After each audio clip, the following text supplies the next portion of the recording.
So it's only fitting that we hear tonight from his most successful disciple. Now, he's taken some shots tonight. But I want to talk about his first 7 years here. Where's Joe Gordon? I saw Joe earlier. Joe, how's the scar tissue on your butt, brother? Any other DBs in here with you? When we went to the new Dev Nelson press box in 1993, our broadcast position, I was literally just across the window from Coach Stoops. There was no soundproof window good enough to filter what we heard coming over to our side of the glass.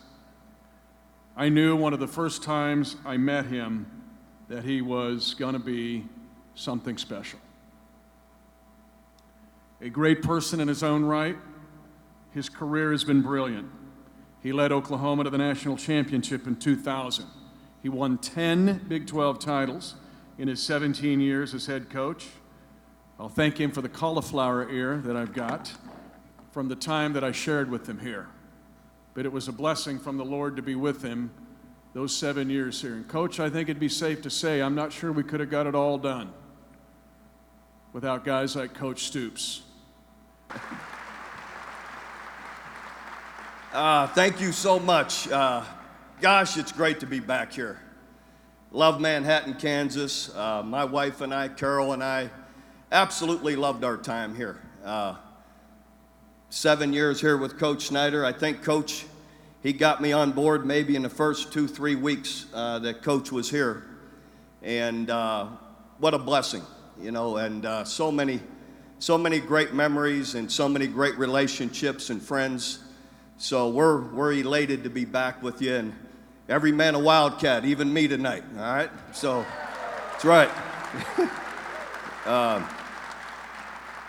One of them, you know, everyone knows Coach Snyder's notorious about his long work hours, work days, and in fact, I'm just happy I don't have to be in the office at midnight tonight here before working. In fact, one night, Jim Levitt and I were going over something on the grease board or the chalkboard back then, and Coach knocked on the door and said, "Hey, it was 11:30 at night, right?" He says, "You guys go home early tonight."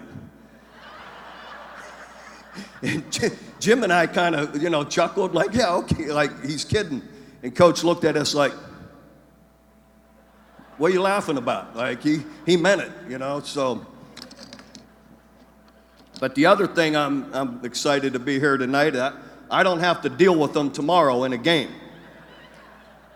You know, I've got a unique, Kevin was talking about all of Coach's innovation. Well, I loved it for the 7 years I was here. Then I had to deal with it the next so many years. Gosh, you talk about pulling your hair out. Like you said, the Wildcat, option this, option that.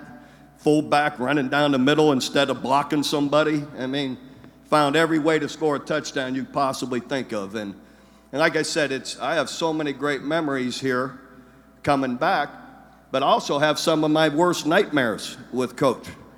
That's right, December 6, 2003. Listen, got to give it to Coach. Whipped us, just whipped us. And it's one of my worst. Believe me, I think about it today. And then dealing with Tyler Lockett, the other guy. That was a nightmare. I think we got by the skin of our teeth once or twice, maybe once here, but if they threw it to him one more time, we wouldn't have won.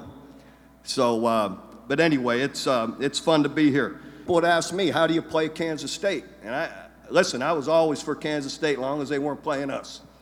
So I wouldn't say much. But to my coaches, and my team, when I said, if you're playing Kansas State, your ass better be ready to play. Otherwise, you're going to get it kicked. Because that's how they do it. They're physical, they're tough. Coach always has his team ready to play, few mistakes. They're hard to deal with. And I think whenever we did have success, it was we had such respect for them that we were ready for it. And we knew we had to be at the top of our game to have a chance to win. But